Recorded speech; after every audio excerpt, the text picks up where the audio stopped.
राधा स्वामी दाता दयाल की दया, राधा स्वामी सहाय, राधा स्वामी। जैसा कि आप सभी जानते हैं, यह पुस्तक है अनमोल चरित्र और इसमें परम संत हजूर ताराचंद जी महाराज का जीवन चरित्र लिखा हुआ है। अभी तक हमने इस पुस्तक के आप लोगों तक 307 पेज पहुंचा दिए हैं और आज हम स्टार्ट करने जा रहे हैं पेज नंबर 308 से। राधा स्वामी। एक ही आसन में हुजूर 3-3, 4-4 दिन तक मेरे देखे हुए। जब मैं मौन में रहता हूँ उन दिनों अपने साधन में 3-3 दिनों तक शवासन में पड़ा रहता हूँ। यदि मुकाबला करते हो तो कोई भी आए और मेरी तरह शवासन में पढ़कर दिखाए। शवासन होता है बिल्कुल सब की तरह पड़े रहना। एक बार मैं अस्पताल में एक महात्मा जी से मिलने चला गया। उन्होंने आँखों का ऑपरेशन कराया था। उन्होंने बताया कि मैं 4-4 घंटे तक एक आसन में पड़ा रहा। उस समय उनकी आंखें बनी थी। उन्होंने बड़ी प्रसन्नता से और अभिमान से यह बात कही। मैंने कहा, बस आलिया अंत बारात का? महात्मा जी ने हैरानी प्रकट करते हुए कहा, क्यों? मेरे साथ पहलवान था। उसने कहा, मैंने महाराज जी को एक ही आसन में 3-3, 4-4 दिन तक साधन करते देखा है। ये सुनकर महात्मा जी हैरान हो गए। क्या ऐसे भी हो सकता है? आदत हो जाती है। जब वृत्तियां इकट्ठी होकर ऊपर चली जाती हैं तब शरीर की सुध ही नहीं रहती। फिर चाहे कितनी ही देर पड़ा रहे। बस सबसे प्रमुख बात आसन की है। आसन वही होना चाहिए जिसमें अच्छी तरह पिंडलियां दब जाएं। यदि पिंडलियां खुली रखोगे तो अभ्यास ठीक नहीं होगा। थोड़ी देर की तकलीफ है, बाद में कुछ पता नहीं चलेगा। मेरे सद्गुरु जी महाराज 18 वर्ष की उम्र में भी 3-3, 4-4 घंटे उकड़ू आसन में बैठे रहा करते थे। वे बिल्कुल नहीं हिलते थे, क्योंकि जवानी में भी वे इस आसन में बैठा करते थे। वे बराबर बैठे ही रहते थे। इसलिए जितनी देर भी बैठो साधन वैसा ही कर लो। कहने का सीधा सा अर्थ है कि सुमरन पर जोर दिया करो। सुमरन जब तेज होगा तो स्वरूप पर भी मजबूती हासिल होगी। गुरु स्वरूप तक की यात्रा फिर शब्द में पहुंचा देगी।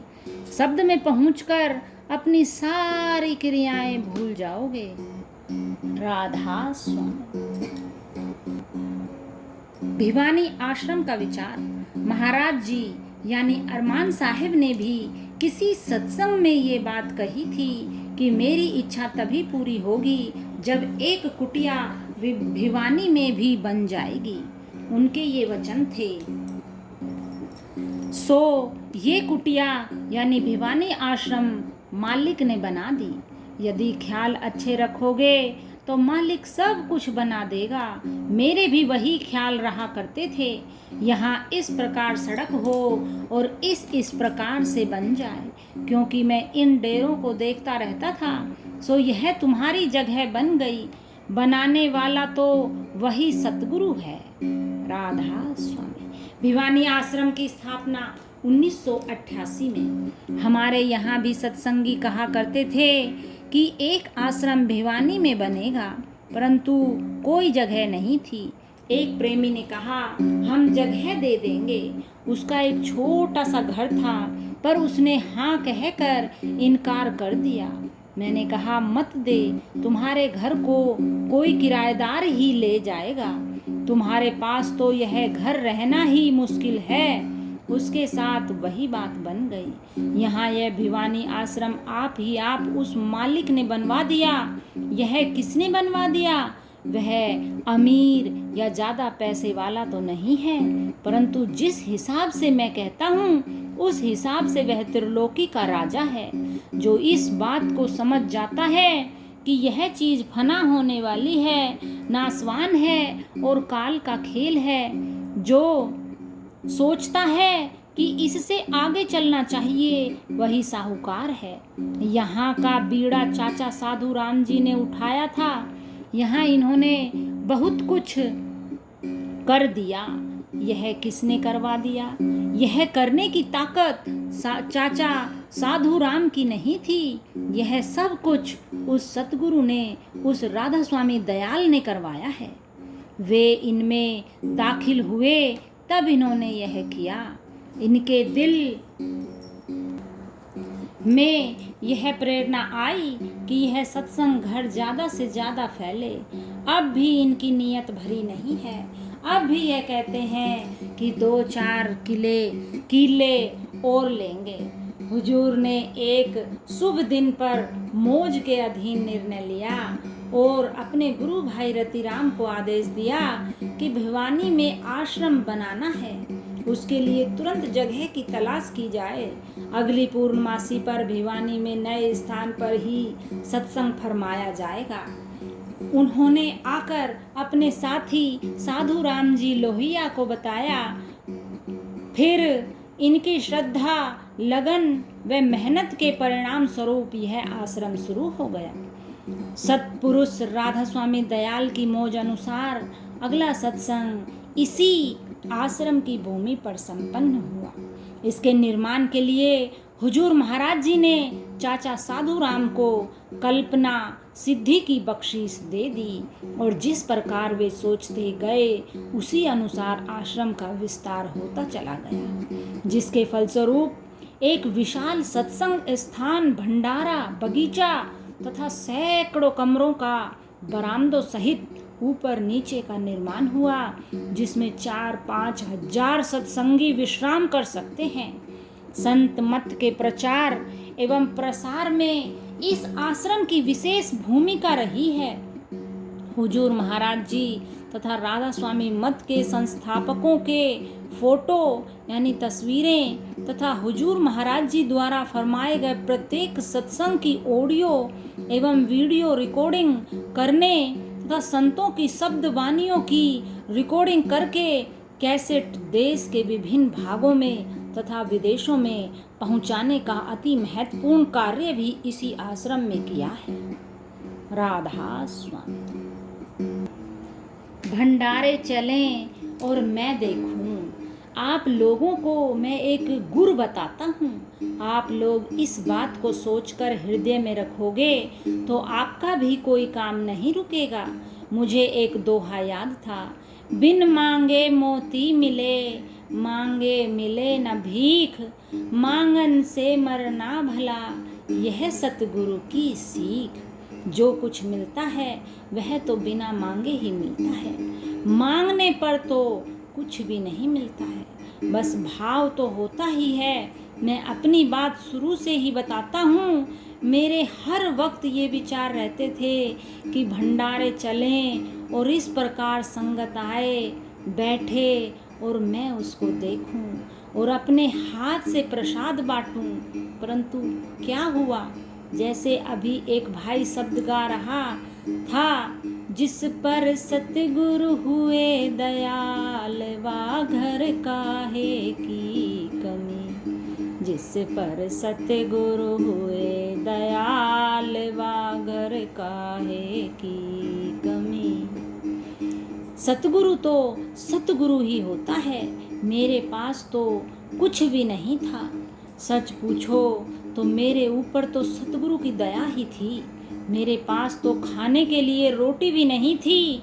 मैं अपनी बातों को छुपा कर नहीं रखता। मैं अपनी 2 रोटी बनाता था। एक रोटी तवे पर होती थी और दूसरी चूल्हे में। जब चूल्हे वाली सिक जाती थी तब तवे वाली चूल्हे में आ जाती थी और चूल्हे में से सिकने वाली पेट में चली जाया करती थी। परंतु मेरा एक नियम था, उस रोटी में से आधा टुकड़ा कुत्ते को डाला करता था। ये विचार मेरी दादी ने दिए थे। वह इस प्रकार की बातें बताया करती थीं। वह भी अपनी रोटी में से आधी रोटी कुत्ते को डाला करती थी। मेरा भी यही विचार बना हुआ था। यदि कोई दूसरी रोटी लेने के लिए कहता तो मैं इनकार कर देता था। मैं कहता था मैंने अपनी रोटी ले ली और मेरे हक की रोटी में से ही धर्म कर दिया है। मेरे ये विचार थे। मैं 3 दिन तक भूखा रहता था, परंतु मैंने आज तक किसी से कभी कुछ भी नहीं मांगा। राधा स्वामी। हिम्मती का राम हिदायती होता है। एक दिन मेरे पास एक पुलिस अफसर आया। उन्होंने व्यास से नाम ले रखा था। मैंने कहा बैठ जाओ। उन्होंने कहा हमने आपकी कैसेट सुनी थी। कैसेट सुनने से ही हमें पता चल गया कि यह भी कोई हस्ती है। मैंने कहा मैं तो यहाँ बैठा हूँ भाई, देख लो। उन्होंने जो बातें की वे बातें आपको नहीं बताऊंगा। बेचारे खुश थे और बहुत ही अच्छी बातें की। दूसरी जगह वाले भी यदि ऐसी बातें कहते हैं तो यह बहुत अच्छी बात है। जो हिम्मत करता है उसकी मालिक भी आप ही मदद कर देता है। सुना है कि हिम्मत का राम हिमायती होता है। हिम्मत कभी नहीं हारनी चाहिए। इंसान कोई भी काम करता है, यदि वह हिम्मत हार जाएगा तो वह गिर जाएगा। जो इंसान हिम्मत रखता है वह चाहे सो कर सकता है। मैंने तो मेरे सद्गुरु से यही एक बात सीखी थी। वे कहा करते थे कि कभी भी हिम्मत नहीं हारनी चाहिए। हिम्मत रखो, अपनी रक्षा आप करे, देता उसका साथ विधाता, औरों पर अवलंबित है जो, पग पग पर वह ठोकर खाता। राधा स्वामी। कलयुग में भी सतयुगी बनो। मुझसे एक प्रेमी ने कहा मैंने एक बात सुनी है। मैंने कहा बताओ। उसने कहा आप अपने जो गुरु भाई हैं उनके पास जाते हो तो वे लोगों में बैठकर यह कहते हैं कि वह हमारे आगे हाथ जोड़ने के लिए आता है कि मेरे पास आओ, चलो। वह विनती करता है। मैंने कहा हाँ बिल्कुल विनती करता हूँ। उसने कहा वे ये भी कहते हैं कि उसको हमारी गरज है, हमें उसकी गरज नहीं है।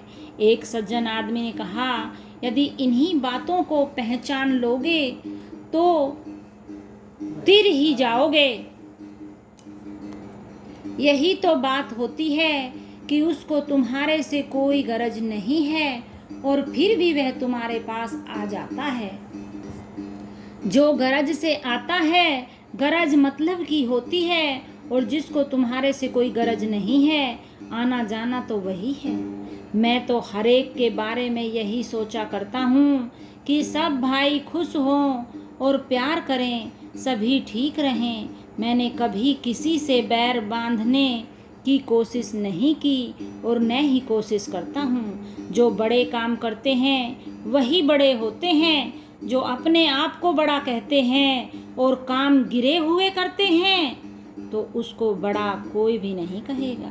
तुम बड़े काम करो। दिल्ली में पूसा रोड पर सत्संग हुआ करता था।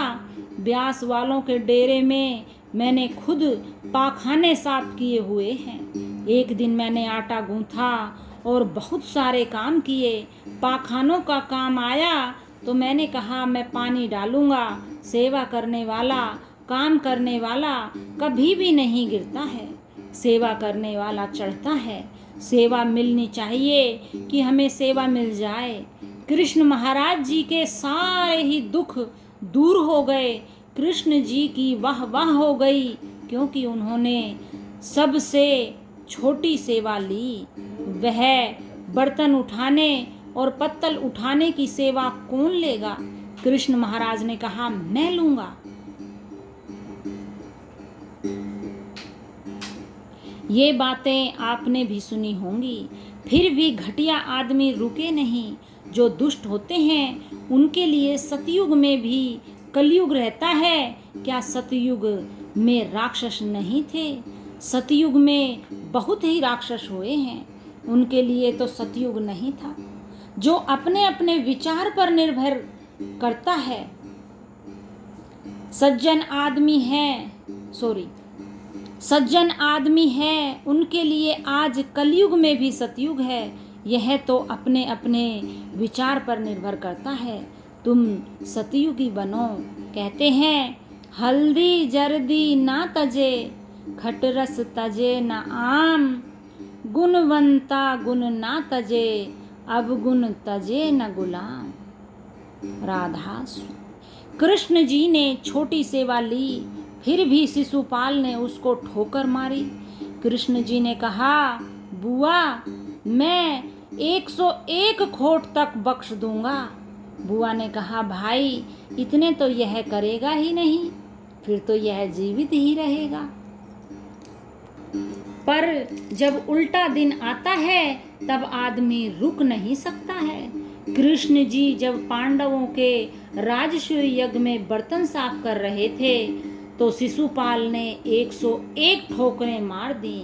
कृष्ण जी ने कहा, अब तू होश कर ले, तेरा वक्त आ चुका है। इतने खोट जो बुआ ने कहे थे वे तो माफ कर दिए। सो बड़े आदमी जो होते हैं वे किसी के ऐब नहीं देखते हैं और न ही वे एहसान करके कहते हैं कि हमने यह किया है। मैं यदि अपने ही सत्संगी से जो घटिया बात कर देता है उससे विरोध करूं तो अच्छी बात नहीं है, उसको सीधे रास्ते पर ले जाऊं तो अच्छा है। राधा स्वामी, जैसे तुम्हारे विचार पवित्र और ऊंचे होंगे। आज कोई आया हुआ था, उसका गांव तो मैं भूल गया, उसका नाम पितराम है, वह बहुत अच्छा आदमी है। उसने कहा, मैं आर्य समाजी हूँ। मैंने कहा, ताऊ मेरा सत्संग सुनकर जाना।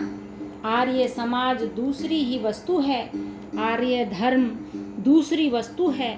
आर्य धर्म एक बार भी सुन लिया तो जीवन सफल हो जाएगा और वह आर्य धर्म तुमको यही बताएगा कि घर और बच्चे मत छोड़ो पर अपने ऐब छोड़ दो।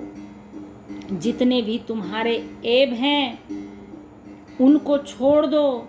यही बात संत मत वाले बताते हैं। जितने भी मजहब हैं सभी यही बताते हैं। इसीलिए ही मैं कहता हूँ कि यह हमारा पुराना धर्म है। इसी धर्म से हमारा कर्म बनता है। कर्म करने से ही हम 84 के चक्कर में से बच जाएंगे, नहीं तो गिर जाएंगे। यदि तुम बचना चाहते हो तो अपना धर्म संभाल कर रखना। पर मैंने आपको बता दिया कि यह 2 मास की बात नहीं है, यह 7 दिन का काम है। यह काम राजा परीक्षित ने करके भी दिखाया है। पर बुद्धि पवित्र होनी चाहिए, विचार ऊंचे होने चाहिए। जैसे ही तुम्हारे विचार पवित्र होंगे उतनी ही जल्दी सूरत पहुंच जाएगी, सुरधाम को, सतलोक को। राधा स्वामी। आज इतना ही, आगे फिर आप तक वीडियो लेके आएंगे। तब तक के लिए वेट कीजिए, हमारे चैनल को सब्सक्राइब कीजिए। Thanks for watching, listening and reading.